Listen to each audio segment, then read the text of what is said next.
আসসালামু আলাইকুম সুপ্রিয় শিক্ষার্থীবৃন্দ।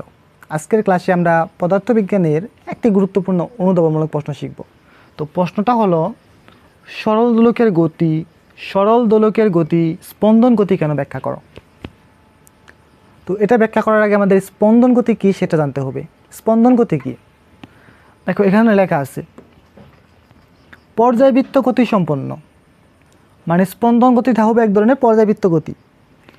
পর্যায়বৃত্ত গতি সম্পন্ন কোনো বস্তু যদি পর্যায়কালের অর্ধেক সময় একটি নির্দিষ্ট দিকে, তো পর্যায়কালের অর্ধেক সময় একটা নির্দিষ্ট দিকে এবং বাকি যে অর্ধেক সময় আছে ওই বাকি অর্ধেক সময় ওই একই পথে কিন্তু বিপরীত দিকে চলে, তবে তার গতিকে স্পন্দন গতি বলে।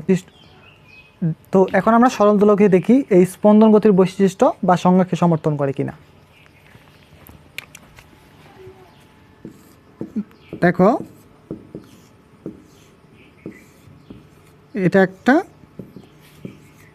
সরল দোলক, তো এটা হলো তার সাম্যাবস্থান, এটা হলো বিস্তার প্রান্ত, এটাও কি বিস্তার প্রান্ত। তো দেখো একটা সরল দোলককে যদি সাম্য অবস্থা থেকে একটুখানি টেনে এই বিন্দুতে এনে এই বিস্তার প্রান্তে এনে যদি ছেড়ে দেই, এটি কি হয় সাম্য অবস্থার বামে এবং ডানে এরকমভাবে দুলতে থাকে। দেখো স্পন্দন গতির সংজ্ঞায় বলা আছে কোনো পর্যায়বৃত্ত গতি সম্পন্ন বস্তু যদি তার পর্যায়কালের অর্ধেক সময় একটি নির্দিষ্ট দিকে বাকি অর্ধেক সময় একই পথ তার বিপরীত দিকে ফিরে আসে, তাহলে ওই বস্তুর গতিকে স্পন্দন গতি বলে। তো দেখো এখানে যে একটু টেনে ছেড়ে দিলাম, তো এইখান থেকে যখন এই বিন্দুতে যাবে এবং এখান থেকে আবার একই পথে এখানে ফিরে আসবে, এই সম্পূর্ণ সময়টাকে বলা হয় পর্যায়কাল। আর এই শুধু যে সময়টা গেল এটা কত T/2, আর যে সময়টা ফিরে আসলো সেটা কি T/2।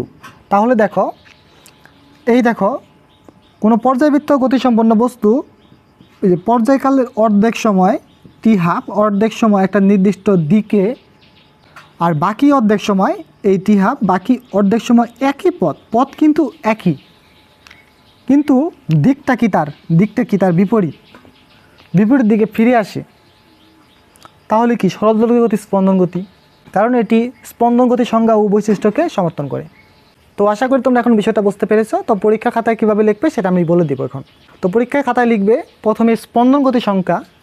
আমরা জানি পর্যায়বৃত্ত গতিসম্পন্ন কোনো বস্তু পর্যায়কালের অর্ধেক সময় একটা নির্দিষ্ট দিকে বাকি অর্ধেক সময় একই পথে কিন্তু বিপরীত দিকে ফিরে আসে, তাহলে ওই বস্তুর গতিকে স্পন্দন গতি বলে।